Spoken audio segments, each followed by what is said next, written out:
กล่าวสวัสดีครับพ่อแม่พี่น้องต้มซาพากินโชว์มารายงานตัวครับผมมาพ่อแม่พี่น้องพายุเข้าแหมแล้วเข็นไม่ได้ป้ากันเหมือนไปกินแดงนอกมาล้อตั้งแต่ต้นคลิปเฮ้ยบอกกลัวคนเห็นกำลังเข็นนะหิวอะฝนตกตั้งแต่ว้าบะแรงพ่อแม่พี่น้องตกข้ามวันข้ามคืนนี่ก็มืดตึ๊บพายุเข้า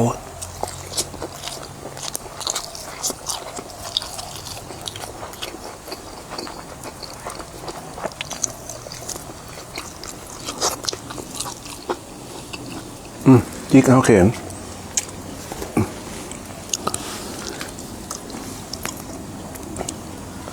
ขยี้ขึ้นละฝ้าปิดเตียหาแมลงบ้าประมาณไปน้อง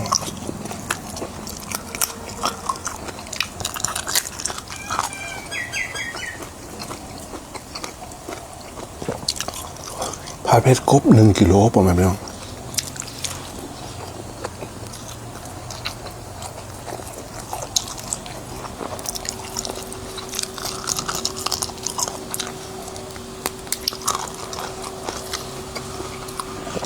หิวชนิดที่ว่าโอ้ถ้าบินมาก็ไหลได้มาก็ละเอาทำตัว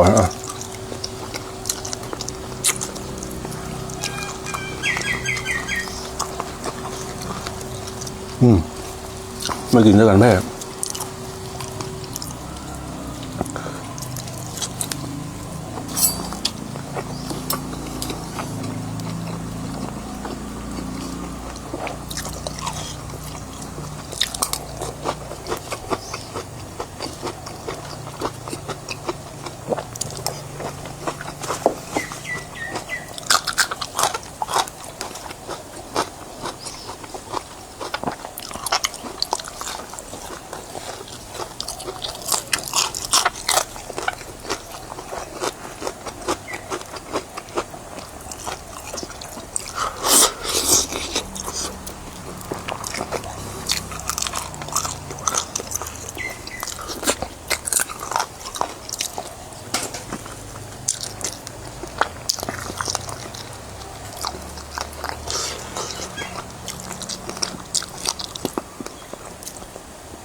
ได้อีก2 ตัวแล้ว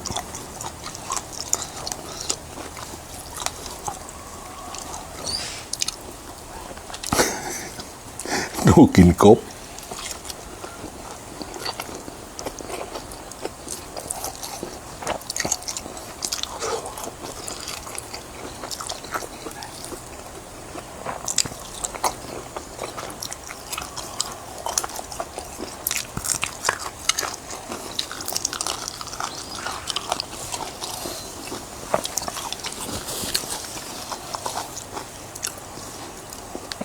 รสชาติเหมือนไก่ได้ปะไม่ต้องกบตัวนี้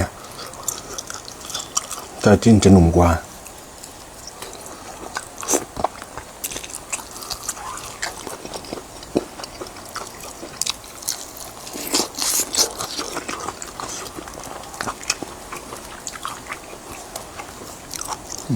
ลูกเอียงกลับมา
ฟ้าปิดป่อไม่เป็นของนกหากินกันบอกค่อยได้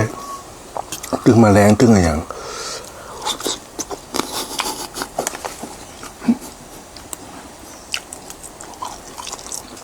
ตัวเราเอียง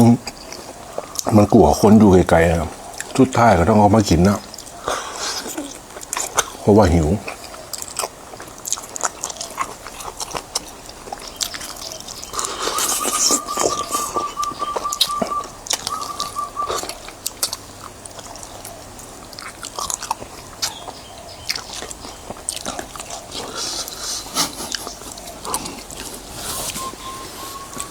จุดที่ต้องมาฮือห่างจากโต๊ะประมาณว้าหนึ่งบอกไปน้องด้านข้างจะเป็นตู้หินอ่อน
ฝ้ามืดนุ่งโหจุกกับป้ากันเข้านอนแล้วกันนะ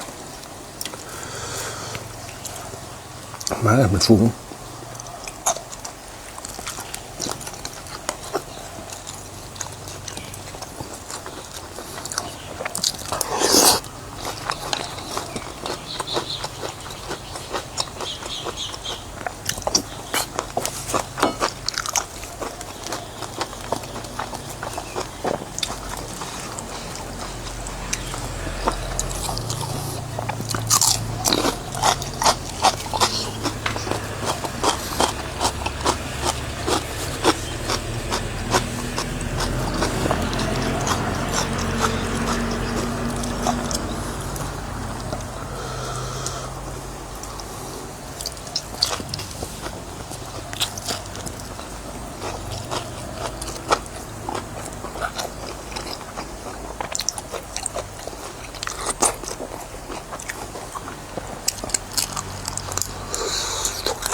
ไปย่าสวนมาประมาณนี้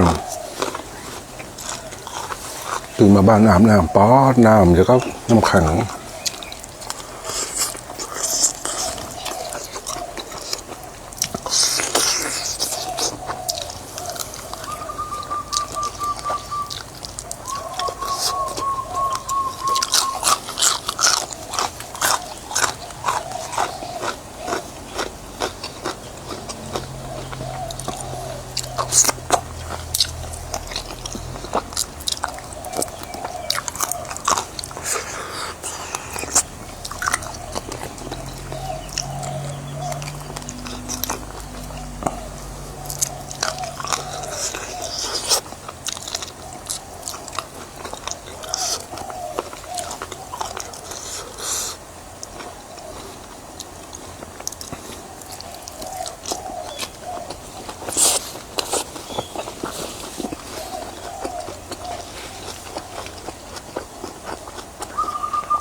มืดขนาดประมาณนั้นแต่ว่าใบแรงโต๊กมดคืนวันนี้กับมดวันไปปล่อยสอย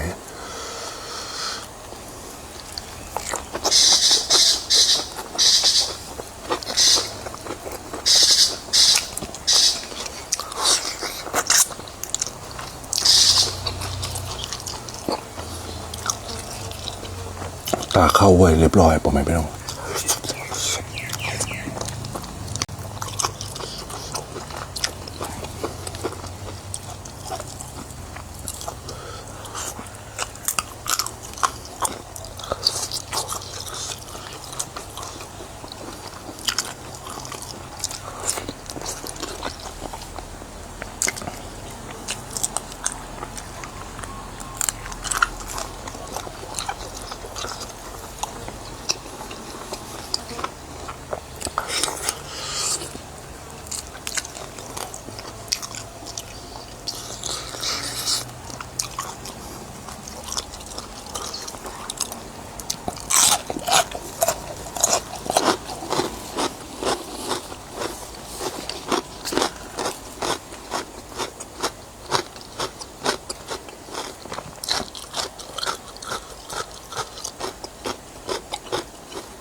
ผัดเผ็ดแพทที่ชื่นชอบเผ็ดห่อนรสจัดเผ็ดขึ้นหูก็ใส่กะเพรากับเม็ดพริกไทยเพิ่มขึ้นมานักน้อยแพบะชอบหวานห้ามใส่มะเขือเนอะปอมไม่น้องหรือว่าใส่มะเขือน้อยเดียวก็พอ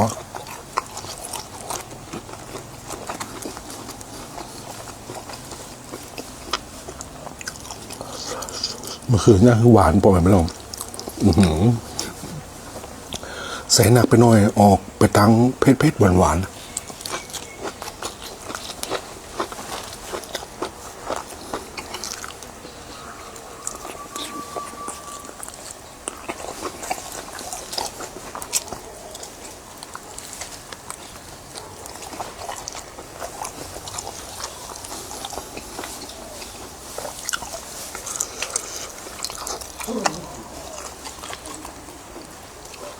กินข้าวเถอะ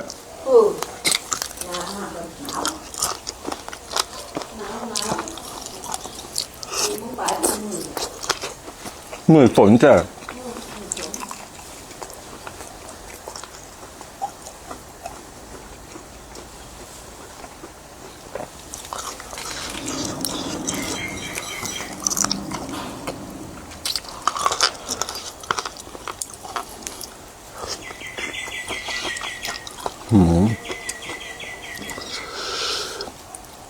มีความเผ็ดมีความห่อน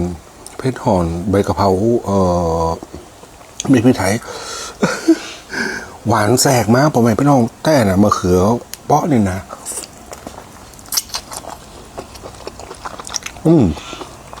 ใส่ขึ้นมาเนี่ยหวานแสกเข้ามาแล้ว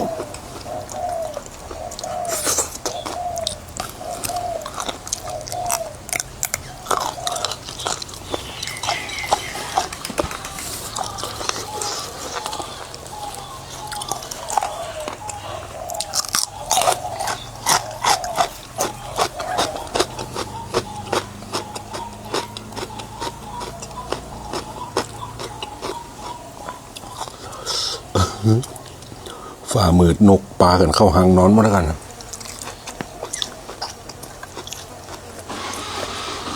เสียงจีห้องนะครับนกเป็ดน้ำผมไม่รู้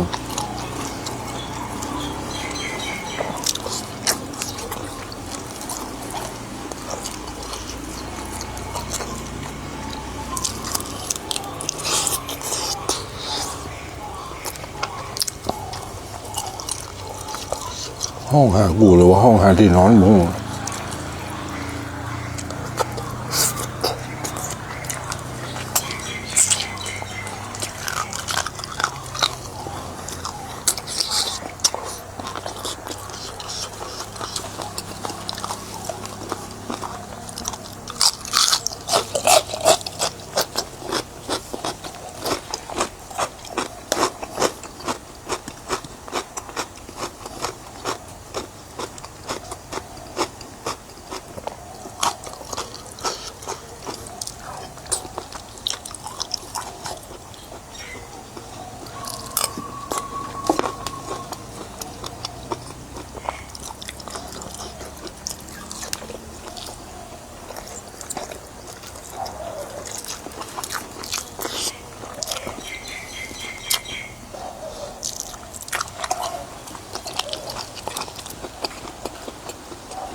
เสียงสะปานนกประมาณไปเอามันบ่แรงอยู่แต่มันมืดฝนห้องเข้าหางกันหมด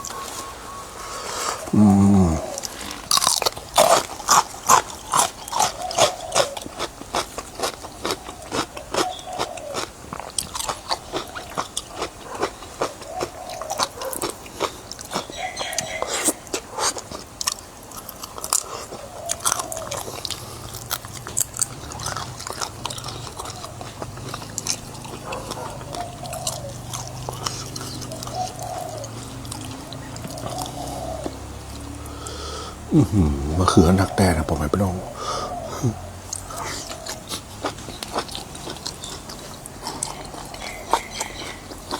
หวานมะเขือขนาด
ลำแบมแบมปล่อยไปน้อง